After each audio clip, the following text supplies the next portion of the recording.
We were preparing for the long night of surveillance by chowing down on the food we'd brought with us. I was working on a frozen roast beef sandwich that I'd microwaved just before leaving my apartment and stuffed into an insulated lunchbox. I also had a thermos of black coffee that, if not exactly hot, was at least still warm. Gordo was munching away on a submarine sandwich with all the trimmings and drinking from his own thermos.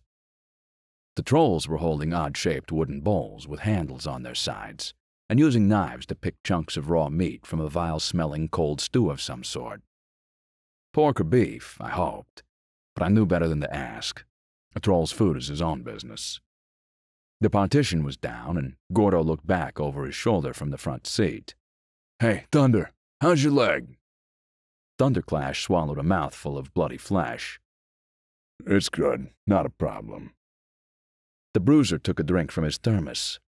"You ever seen anything like that before?" "Nope. Never. Damnedest thing, wasn't it?"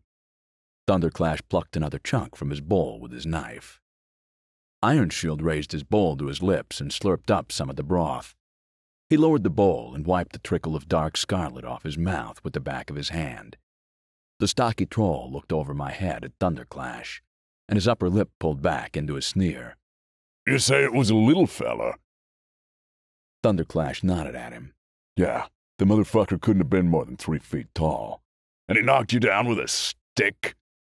Thunderclash scraped meat off his knife with his carnivore teeth. "It wasn't a stick, it was a motherfucking tree." From the front seat, Gordo snorted. "It wasn't a whole tree, it was a fucking branch." Thunderclash rubbed his leg where he'd been struck. "A big branch, practically a tree." Ironshield shook his head, and his sneer grew more pronounced. "Lord's balls, I don't know, man. It's a sad day when big bad Thunderclash starts letting himself get trashed by some gnome. I lost my balance. He stuck that branch in front of me and I tripped." Gordo laughed. "That's not the way I saw it. He whacked you good, chopped you down like a fucking redwood." Thunderclash stabbed at one of the chunks in the bowl.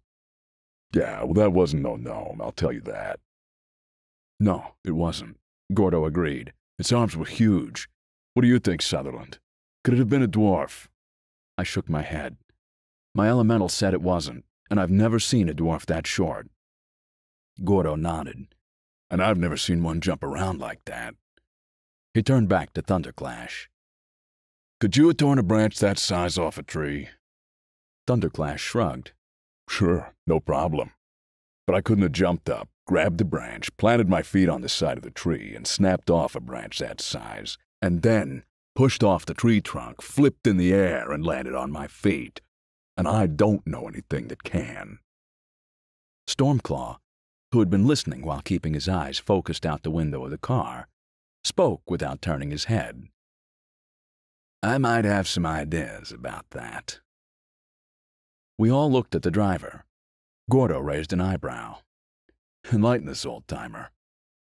Stormclaw took a sip from a troll-sized flask as big as a pineapple, swished it around in his mouth, and swallowed, all without turning his gaze from the street. "I've heard some stories about little folks who are stronger than you'd expect. They call them by different names in different places, but you hear about them in all 7 realms. Some of them are magical. They don't take well to cities. But you can find them in forests and jungles. Mountains, too, maybe. Depends on how many of those stories you're willing to believe." Ironshield snorted. "Sounds like bullshit to me." Thunderclash turned to glare at him over my head. "You'll see how real he is when he pops out of the street in front of you. Sutherland here says he could be anywhere, traveling out of the ground." Ironshield turned his glowing eyes on me. "The fuck you saying?" I took a bite of my sandwich and met his stare while I chewed. Gordo spoke for me. "Sutherland says that the little fucker has himself an earth elemental that carries him around on the ground. The 3 of us saw him dive straight into a rock and disappear. Sutherland here says he's probably still around and could come up anywhere at any time." Ironshield took an involuntary look at the floor of the sedan. "Anywhere out of the ground," I clarified. "Lord's fucking balls." Ironshield's eyes grew wide. "Can it come up through the street?"